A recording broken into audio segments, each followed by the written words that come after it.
புதுமை பெண் திட்டத்தை தொடர்ந்து உயர்கல்வியில் மாணவர்களின் சேர்க்கையை அதிகரிக்கும் நோக்கில் தமிழ் புதல்வன் திட்டத்தை முதலமைச்சர் மு.க.ஸ்டாலின் இன்று தொடங்கி வைக்கிறார்.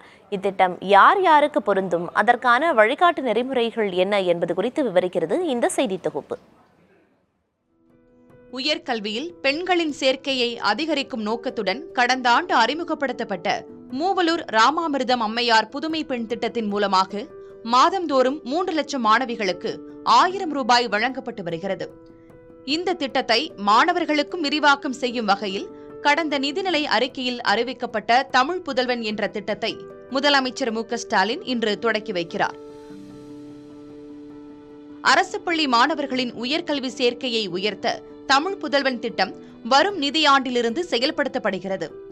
இந்த திட்டத்தின் கீழ் 6 முதல் 12ஆம் வகுப்பு வரை அரசு பள்ளி மற்றும் அரசு உதவி பெறும் பள்ளியில் தமிழ் வழியில் பயின்று உயர்கல்வி சேரும் மாணவர்கள் பாடப்புத்தகங்கள், பொது அறிவு நூல்கள் மற்றும் இதழ்களை வாங்கி அவர்களது கல்வியை மெருகேற்றிட உதவும் வகையில் மாதந்தோறும் 1000 ரூபாய் அவர்களது வங்கிக் கணக்கில் நேரடியாக செலுத்தப்பட இருக்கிறது.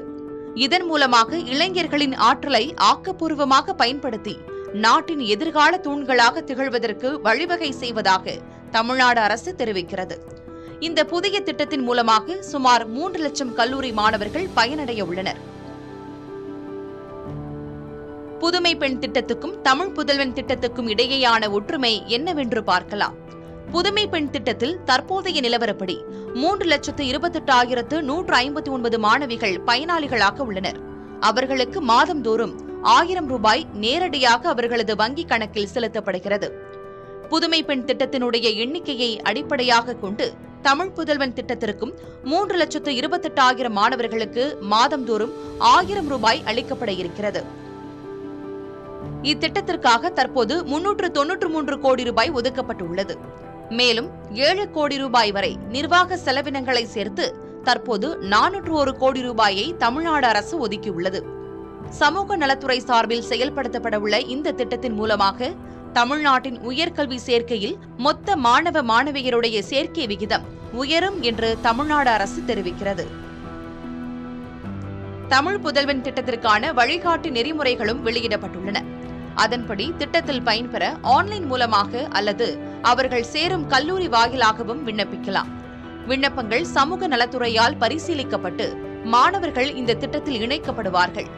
வருமான வரி உச்சவரம்பு, இனம் மற்றும் இடஒதுக்கீடு என எந்த ஒரு பாகுபாடும் இன்றி 6ஆம் வகுப்பு முதல் 12ஆம் வகுப்பு வரை அரசு பள்ளியில் அல்லது அரசு உதவி பெறும் பள்ளியில் தமிழ் வழியில் பயின்ற மாணவர்கள் யாரேனும் விண்ணப்பிக்கலாம் என்று அரசு தெரிவித்திருக்கிறது.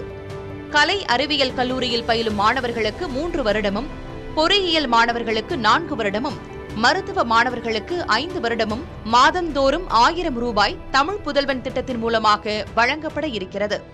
புதிய தலைமுறைக்காக செய்தியாளர் ஸ்டாலின்.